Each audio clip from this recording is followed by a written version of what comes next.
Hello and welcome to another episode of पाकिस्तानमी। पिछले चंद दिनों से कराची में पर्टिकुलरली गैस की शॉर्टेज वापस होने लग गई है। उसकी वजह से लोड शेडिंग भी हो रही है और मेन स्ट्रीम मीडिया में वजीर आजम साहब ने खुद कहा कि विंटर में सर्दियों में लोड शेडिंग ज़्यादा होगी गैस की, क्योंकि सप्लाई कम है और कैपेसिटी कम है। और उसके बाद से जो है ये सियासी मसला या सियासी पोजीशंस ले ली हैं सारी पार्टीज ने कि पीटीआई कहती है कि सिंध हुकूमत की गलती है, उन्होंने पाइपलाइन बनाने की इजाज़त नहीं दी, और सिंध हुकूमत कह रही है कि सिंध जो है वो सबसे ज़्यादा गैस जो है पाकिस्तान को फराहम करता है, लेकिन उसके पास खुद शॉर्टेज है। तो मैंने सोचा कि इस बारे में नॉन पार्टिसन एक्सपर्ट व्यू जाना जाए कि क्यों गैस शॉर्टेज एक बार फिर सर्दियों में होने लग गई है पाकिस्तान में। तो मेरे साथ समीउल्लाह तारिक साहब मौजूद हैं। He is head of research at Pak Kuwait investment company. तो Samiullah, welcome to Pakistan. Thank you sir. शुरू में आपसे इस बात से करना चाहता हूँ कि एक बार फिर दो सर्दियां तो गुजर गई जहां मुझे याद है कि काफ़ी शदीद गैस की लोड शेडिंग हुई थी, और इस दफ़ा फिर से वार्निंग आ गई है कि लोड शेडिंग होगी, और कराची में ऑब्वियसली उसका इम्पैक्ट शुरू हो गया है गैस की लोड शेडिंग का। तो क्यों एक बार फिर ये मसला वापस आ गया, और क्यों पाकिस्तान में जो है अभी तक गैस की जो सप्लाई डिमांड है वो मीट नहीं हो सकती? देखिए, प्राइसिंग डिस्पैरिटी जो है ना, वो एट द हार्ट ऑफ ये सारा जो प्रॉब्लम है ना, वो प्राइसिंग डिस्पैरिटी से स्टार्ट होता है।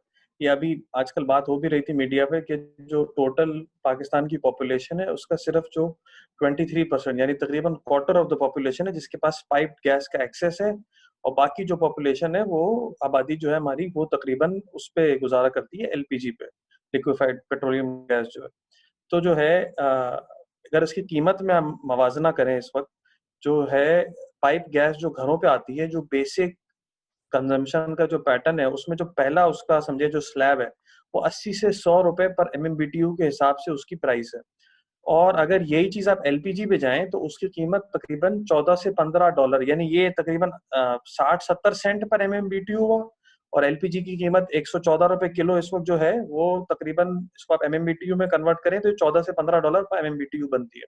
हम्म। तो जाहिर है जिस जिस रिसोर्स की, अगर उसी रिसोर्स की कीमत अगर 60-70 सेंट पे मिल रही है और एक तरफ $15 उसकी मार्केट प्राइस है, तो जाहिर है पाइप्ड गैस की जो है वो डिमांड बहुत ज्यादा सर्च कर रही है। अच्छा, रेसिडेंशियल कस्टमर में जाहिर है जहाँ प्राइस इतनी ज्यादा कम है तो वहाँ डिमांड का तो कोई मसला ही नहीं है। अच्छा, अगर जायज कीमत देखें गैस की तो इस वक्त एलएनजी जो इंपोर्ट हो रही है वो तकरीबन आज के जो अभी जो डिटर्मिनेशन है इस महीने की, वो $6 से $7 के बीच में है। तो आप समझे $6 से $7 इसकी जायज कीमत होनी चाहिए तकरीबन फॉर एनी कस्टमर। लेकिन हमारे यहाँ मसला क्या हुआ है कि चूंकि रेसिडेंशियल कस्टमर को गवर्नमेंट ने पुराना सब्सिडी का जो सिस्टम है कि ये लोग करते हैं क्रॉस सब्सिडी हमारे यहाँ पाइप गैस के अंदर, कि अगर हमारी weighted average cost of gas तकरीबन 600 रुपए एमएमबीटीयू के लगभग बनती है, तो रेसिडेंशियल कस्टमर को 100, 150, 200 रुपए अलग अलग स्लैब्स पे मिलती है। लेकिन जो इंडस्ट्रियल कस्टमर है वो इसको क्रॉस सब्सिडाइज करता है, और उसकी उसकी जो एक्सेस पैसे यहाँ पे आते हैं वो इनको यानी जो हाउस होल्ड कस्टमर है या जो घरेलू सार्फिन है उनको सब्सिडी या गैस कम कीमत पे देने में वो पैसे काम आते हैं। तो ये at the heart of this problem है। इससे हो क्या रहा है? इससे हो ये रहा है कि पाइप गैस की डिमांड बहुत ज्यादा बढ़ रही है। दूसरी बात, पाइप गैस जो है आपने देखा होगा कि हमारे यहाँ जो सियासतदान है वो इसको अपनी अचीवमेंट में काउंट करते हैं कि हमारी जो है हमारे अभी भी आप देखें सुई नॉर्थ की पिटिशंस में लिखा हुआ है कि 3 लाख डोमेस्टिक कनेक्शन और देने हैं। तो जाहिर है जब आप डोमेस्टिक कनेक्शन बांट रहे हैं और वहां से पैसे की रिकवरी, अच्छा वहाँ दोनों मसले ज्यादा हैं। यानी एक तो रेवेन्यू भी वहां से कम आता है, दूसरा वहां पे जो यूएफजी लॉसेज अनअकाउंटेड फॉर गैस जो है वो भी ज्यादा है। तो ये असल जो मसला है ना वो ये है। दूसरा जो प्रॉब्लम है वो ये है कि अगर आप ओवरऑल देखें तो हमारी जो गैस की प्रोडक्शन है वो तकरीबन 4 बीसीएफ के लगभग थी काफी सालों से, 6, 7, 8 साल से, और अब जो है वो थोड़ी कम होकर 3.5 से 3.6 billion cubic feet per day के लगभग है। अच्छा, इसका रीजन क्या है कि नेचुरली गैस फील्ड जो है 6 से 7, 8% नेचुरली जो है वो प्लेटो के बाद डिक्लाइन होती रहती है प्रोडक्शन। दूसरी तरफ ये कि कोई बड़ी मेजर डिस्कवरी पाकिस्तान में हुई नहीं 7-8 सालों में। तल ब्लॉक मेजर डिस्कवरी थी जिसके अंदर बाद में रिजर्व एडिशन आते रहे, लेकिन उसके बाद कोई बहुत बड़ी डिस्कवरी हमारे यहाँ हुई नहीं। एक और जो केपीडीटीएवाई भी जो एक बड़ी डिस्कवरी थी कुन्ना तसा, लेकिन उसके बाद कोई बड़ी डिस्कवरी नहीं। जो हमारी मेजर फील्ड्स हैं, जमजमा है, सुई है, या उनके अंदर डिक्लाइन काफी आ गया और पहले के मुकाबले में प्रोडक्शन वहां से काफी नीचे आ गई। प्रॉब्लम है कि एक तो नई डिस्कवरीज नहीं है। अच्छा, नई डिस्कवरी अब जो हम पॉलिसी भी जो है, वो पॉलिसी अगर आप देखें तो वो $60 ऑयल पे तकरीबन $4 MMBTU और $100 ऑयल पे तकरीबन $6 MMBTU का गैस की प्राइस आप ईएनपी कंपनी को दे रहे हैं, वरना जो है वो कोई यहाँ पे रिस्क लेने को तैयार नहीं है पाकिस्तान में। और अभी भी आप देखिए कि नए कोई बहुत ज्यादा investment oil and gas exploration में नहीं हो रही है। इसका मतलब आप बेसिक डिस्कनेक्ट ये देखें कि डिमांड सप्लाई का मसला क्या है। डिमांड सप्लाई का major problem is the price. जो प्राइस आप ईएनपी कंपनी को दे रहे हैं उस पर वहां नए इन्वेस्टर आने को तैयार नहीं है, और जो प्राइस आप कस्टमर को दे रहे हैं वो इतनी कम है कि उस पर डिमांड ही डिमांड आई जा रही है, बेसिकली हाउस होल्ड कस्टमर। तो this is the basic disconnect. अच्छा, प्राइसिंग में जाहिर है इट्स अ सेंसिटिव मैटर। अगर गवर्नमेंट को आप कहें कि आप प्राइस बढ़ा दें एक ही गो में, तो जाहिर है वो पॉलिटिकल इशू बहुत बड़ा है। तो एक तो ये बड़ा इशू है। दूसरा ये कि आज जब रिन्यूएबल का जमाना है, तो जाहिर है गैस की यूटिलिटी भी, अब हमारा जहन इस तरफ तो जाना चाहिए कि गैस की यूटिलिटी अब कम हो जानी चाहिए। मतलब ये कि yes, gas is a cleaner fuel compare to oil. पूरी दुनिया में अगर आप देखें तो फॉसिल फ्यूल्स में गैस का ही कंजम्पशन और प्रोडक्शन रेशियो ज्यादा जा रहा है। लेकिन आज जब रिन्यूएबल इतने आ गए हैं तो फिर बहुत जगह जाहिर है हमें तो गैस जो हाउस होल्ड में हम यूज कर रहे हैं वो सिर्फ हीटिंग और हीटिंग पर्पस के लिए बेसिकली चाहिए, जो हम, या कुकिंग के लिए। तो दोनों जगह वो हीटिंग का ही पर्पस है, तो इसमें तो रिन्यूएबल बहुत इजीली यूज हो सकता है। एंड आप इलेक्ट्रिसिटी का as a primary medium use कर लें तो ये बहुत सिंपल है। लेकिन चूंकि हम अभी तक एडिक्टेड है, इवन आप मुझे भी देखें, तो जब तक मेरा गैस का बिल अगर ₹300 महीने का आता रहेगा, मैं इसको, मतलब लॉजिकल सेंस नहीं बनता। अगर मैं कंट्री के लार्जर बेनिफिट में सोचूं भी, तब भी 2 दिन बाद भूल जाऊंगा यार क्या नहीं। हाँ, जिस दिन ये गैस का बिल मेरा 300 से 3000 हो गया, तो फिर मुझे याद आएगा कि नहीं यार, इसको मैं अगर इलेक्ट्रिक का चूल्हा लगा लूं और इलेक्ट्रिक का गीजर लगा लूं तो प्रॉब्लम है, ज्यादा सुकून में रहूंगा, बिजली का बिल भी कम आ जाएगा, ऊपर एक छोटा पैनल लगा लूं। एंड हमने ये देखा भी है कि पाकिस्तान में जिन इलाकों में जहां हम ग्रिड से या तो इलेक्ट्रिसिटी नहीं भेज सकते या हम पाइप गैस नहीं भेज सकते, वहां लोगों की रिन्यूएबल पे ट्रांसफॉर्मेशन बहुत ज्यादा एडवांस्ड लेवल पे, एडेप्टेशन और ट्रांसफॉर्मेशन। इवन सिंध के जो रूरल एरियाज है या केपी के रूरल एरियाज है, पंजाब बहरहाल जहाँ डेंस पॉपुलेशन है वहां पे गैस की डिमांड भी हाईएस्ट है। अच्छा, फिर इसके अंदर गैस में ये तो प्रोडक्शन और इसका प्रॉब्लम है अच्छा, जो एक कमेंट में इसके अंदर आपका इंटरेस्टिंग पॉइंट है, क्योंकि कल मेरी प्रोफेसर आदिल नजम से बात हो रही थी, प्रोफेसर हैं बॉस्टन यूनिवर्सिटी में। तो वो भी यही बात कह रहे थे कि गैस पाकिस्तान में इस्तेमाल होती है गीजर चलाने में। तो वो कह रहे थे कि इसके बेसिकली अगर आप बाहर, घर के बाहर गीजर लगा होता है पाकिस्तान में, तो सर्द माहौल में आपने एक हॉट वाटर टैंक के नीचे चूल्हा जला दिया, वो ऐसे है कि आप पैसे जला रहे हैं उसके अंदर, क्योंकि फिर वो एब्सोल्युटली। पाइप से जाता है जो इंसुलेटेड नहीं है, तो पानी ठंडा होते होते होते घर के अंदर आता है और फिर आप उसको इस्तेमाल करते हैं। तो एनर्जी इनएफिशिएंट है। लेकिन आप जो इंटरेस्टिंग चीज ये कह रहे हैं कि एनर्जी इनएफिशिएंट है और एफिशिएंसी बढ़ाने का कोई इंसेंटिव नहीं, क्योंकि बिल तो वही ₹300 आ रहा है। बिल्कुल एब्सोल्युटली। हमारे साथ पुराने जमाने में 2002-3 से पहले जब बिजली का बिल भी इसी तरह की सब्सिडी का मसला बहुत बड़ा होता था, क्योंकि उस वक्त तक हम बिजली जो है, हाइडल की बिजली बहुत ज्यादा इस्तेमाल होती थी, तो जाहिर है कोई रैशनल नहीं होता था यहाँ पे कंजर्वेशन का। तो हमारे यहाँ एयर कंडीशनिंग में भी लोगों का जहन जो है वो पैसे सेव करने का नहीं था, ना ही इलेक्ट्रिसिटी यानी लाइटिंग वगैरह में था। बाद में आप देखें जब आपने बिजली में से सब्सिडी का एलिमेंट काफी हद तक मिनिमल कर दिया, उसके बाद अब देखें पाकिस्तान से ज्यादा एनर्जी एफिशिएंट लोग तो मैंने दुनिया में कहीं नहीं देखे। जितनी ज्यादा अडेप्टेशन एलईडीज की यहाँ पे है या एसी में इन्वर्टर की यहाँ पे है, इतना तो मैंने डेवलप वर्ल्ड में भी लोगों को एनर्जी, मतलब on on on an individual level, yes वहाँ ऑन अ मैक्रो लेवल तो काम बहुत होता है, लेकिन ऑन एन इंडिविजुअल लेवल जितना पाकिस्तानी कॉन्शियस होते हैं बिजली के, कि बच्चा बाहर निकल गया अगर बेचारे ने बिजली का लाइट नहीं बंद की जहां तक तो लोगों को समझ है वो अपने हिसाब से एफिशिएंसी बढ़ाने की कोशिश बिल्कुल करते हैं बिल्कुल जब पैसे बच रहे हो। एब्सोल्युटली। अच्छा, दूसरा जो प्रॉब्लम है, जो ये आप दोनों बात कर रहे थे कि पीटीआई की गवर्नमेंट ये कह रही है और सिंध गवर्नमेंट ये कह रही है, पार्टली दोनों अपनी अपनी जगह ठीक है। अगर आप ये देखें कि 66% गैस सिंध प्रोड्यूस करता है, इसमें कोई शक की बात नहीं है। उनका ये कहना है, जो दूसरी साइड से पीटीआई गवर्नमेंट का, कि जो है अगर आप हमारे यहाँ जो गैस टोटल 4 BCF के लगभग जो प्रोड्यूस होती है, उसमें से 700 से 800 MMCFD ऐसी गैस होती है जो पाइपलाइन में नहीं जा सकती, जो कि लो MMBTU गैस है, जिसके अंदर इम्प्योरिटीज होती हैं। तो वो गैस जो है, वो गैस हमारे यहाँ फर्टिलाइजर प्रोड्यूस करने में मेजरली यूज होती है, हमारी गैस की मेजर, या फिर पावर में यूज होती है, जहाँ पे वो गैस वहीं पे प्योरीफाई होके उससे जो हीटिंग वैल्यू है उससे वो एनर्जी का काम ले लेते हैं, जिसमें हमारे कुछ पावर प्लांट्स लगे हुए, उच्च पावर 1 2 या हम्म कुछ हमारे यहाँ फ्लेयरिंग गैस के ऊपर पावर प्लांट्स लगे हुए हैं, एंग्रो पावर जिन कादेरपुर है, फाउंडेशन पावर डर की है, जो गैस हम नेटवर्क में नहीं डाल सकते, और यूजुअली आपने देखा होगा जो फील्ड्स के ऊपर जो आग लगी हुई होती है उससे। और बाकी जो है वो गैस जो एक्चुअल काम आ सकती है वो 2.5 से 2.6 2.7 BCF पर डे ही है। तो उस गैस के अंदर जाहिर है फिर सारे कंज्यूमर्स हैं, जिसके अंदर डोमेस्टिक भी है, इवन इंडस्ट्रियल भी अभी तक यूज कर रहे हैं हमारे यहाँ। तो उसके ऊपर फिर कंपटीशन बहुत है। और अभी तक गैस की कीमत जो है, फॉर एग्जांपल गवर्नमेंट ने जीरो रेटेड जो टेक्सटाइल सेक्टर है उसको ये 786 रुपीज पर MMBTU पे गैस सेल करते हैं। तो जाहिर है उनके लिए this is the cheapest source of energy. अभी भी अगर आप देखें तो ये तकरीबन $5 से कुछ कम पर MMBTU है, तो जाहिर है दैट्स द चीपेस्ट अभी तक। तो इस वजह से जो है वो अभी भी उस गैस के लिए लड़ाई होती रहती है, एंड चूंकि वो चीपेस्ट है तो वहां पे और इन्वेस्टमेंट हो जाती है, और वो लोग ज्यादा से ज्यादा एक दूसरे से कम्पीट करने की कोशिश करते हैं। जो कराची में पानी का प्रॉब्लम है, क्योंकि पानी की भी मीटरिंग नहीं है, तो पानी भी इसी तरह हम अंधाधुंध इस्तेमाल करते हैं, तो किसी को मिलता है, किसी को जिसको मिल गया फिर इंडस्ट्रियलिस्ट की अपनी लड़ाई होती है ना कि कौन बिल्कुल से एब्सोल्युटली कराची वाले को मिलेगा या फैसलाबाद वाले को मिलेगी सस्ती एब्सोल्युटली। गैस। हमने 10 साल तो सिर्फ जब से वो हमारे यहाँ 18 अमेंडमेंट हुई है और 158(1) जो सेक्शन आया है कि जो गैस जिस सूबे से निकलेगी उसी को पहले मिलेगी, उसके बाद आपने देखा होगा इंडस्ट्रियलिस्ट में जितना बड़ा स्प्लिट उसके बाद आया है, इतना पहले कभी नहीं था। कि वो इसी बात पे लड़ाई है कि ये तो गैस पहले हमारी है, और इससे पहले तो किसी को सिंध की कदर भी नहीं थी ना। बाद में ये हुआ कि नहीं, ये तो सिंध की जो गवर्नमेंट है उसको हमारे लिए फाइट करनी चाहिए कि इस गैस पे पहला राइट हमारा है, क्योंकि वेल जो है वो सिंध के अंदर सिचुएटेड है।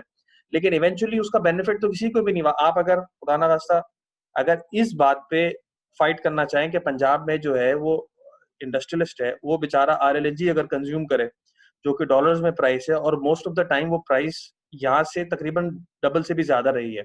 यानी अगर आज सिंध में 786 पर MMBTU गैस है फॉर जीरो रेटेड सेक्टर, तो पंजाब में जीरो रेटेड के लिए वो $6.5 है। तो $6.5 का मतलब अभी भी वो ₹1,000 से ऊपर है पर MMBTU।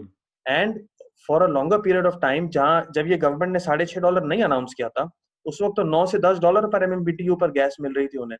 तो वो तो बहुत ज्यादा पैसे था, और यहाँ पे ₹600 MMBTU थी कीमत, तो तकरीबन 2.5 टाइम्स का फर्क था। उस जमाने में जाहिर है जो सिर्फ स्पिनिंग मिल्स हैं जिनके अंदर कन्वर्जन कॉस्ट ही मेजर जो है वो एलिमेंट था बिजनेस की एफिशिएंसी का, उन्होंने बड़ा बेनिफिट उठाया।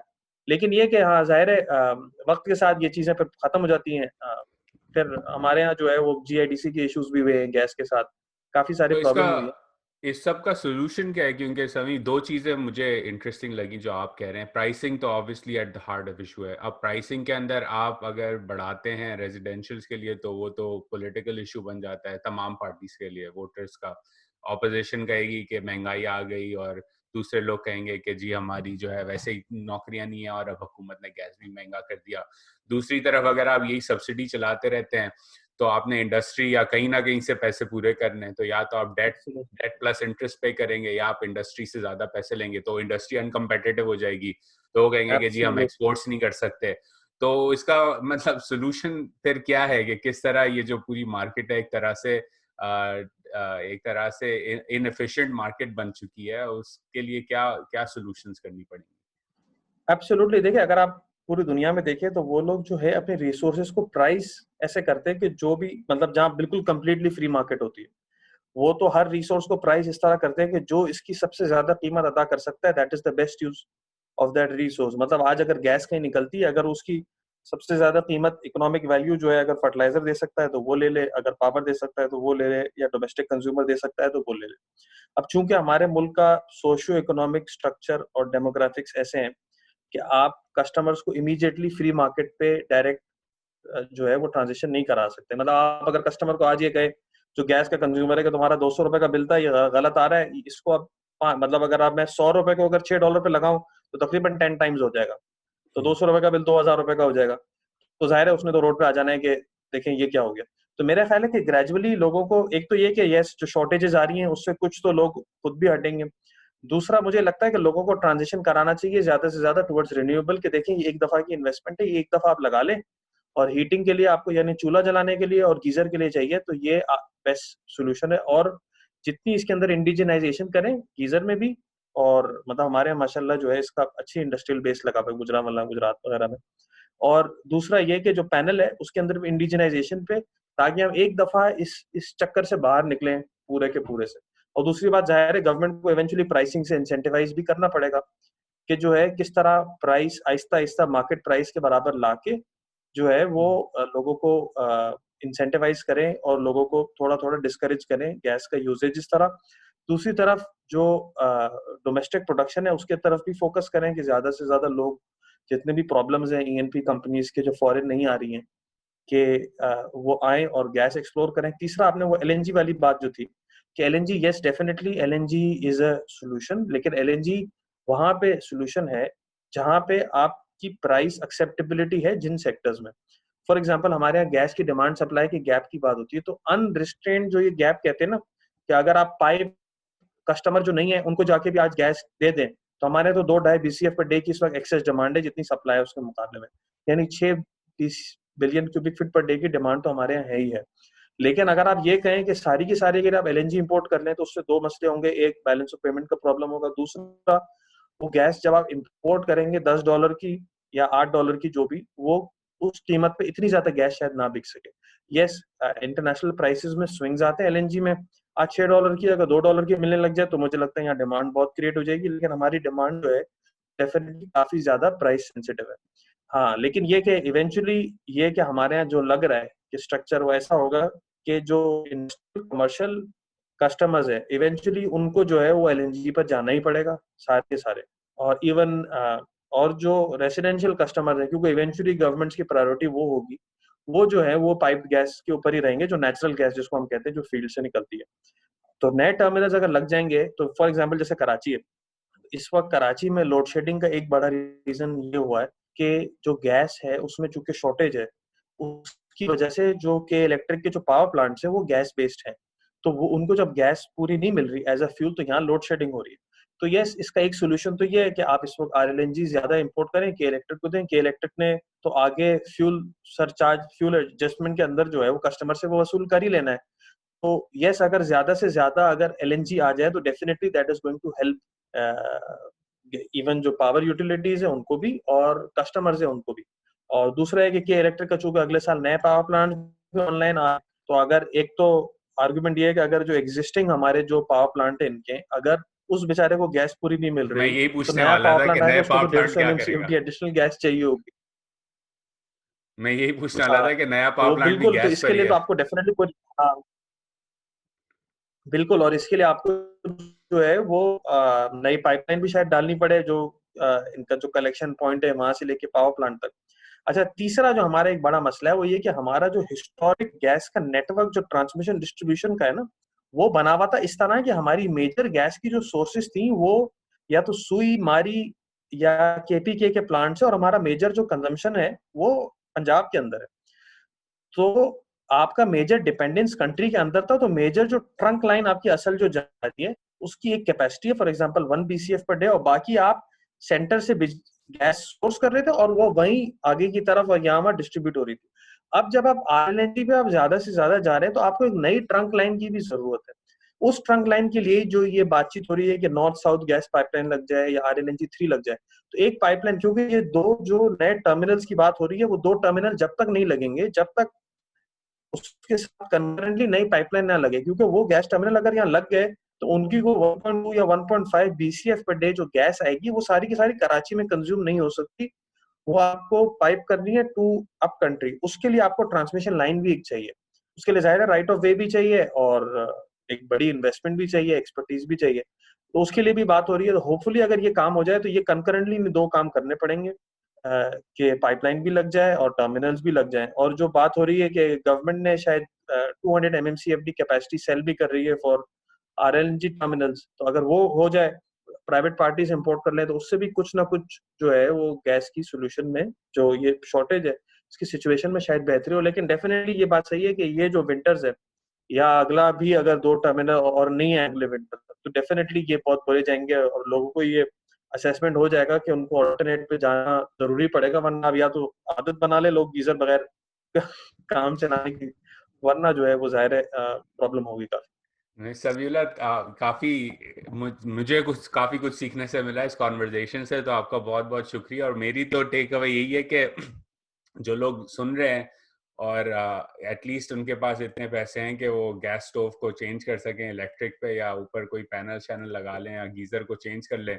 तो शॉर्ट टर्म में तो लगता है कि यही बेस्ट तरीका है गुजारा करने का। जैसे एक ज़माने में बिजली की शॉर्टेज होती थी तो लोगों ने जनरेटर खरीदे, तो अब ये खरीदना पड़ेगा। और I think in a way it's also good, क्योंकि आप अगर ट्रांजिशन करेंगे towards electric stoves and electric geysers तो उससे आपका अपना खुद का भी फायदा है, क्योंकि इवेंचुअली तो गैस का तो ये मसला चलता रहेगा।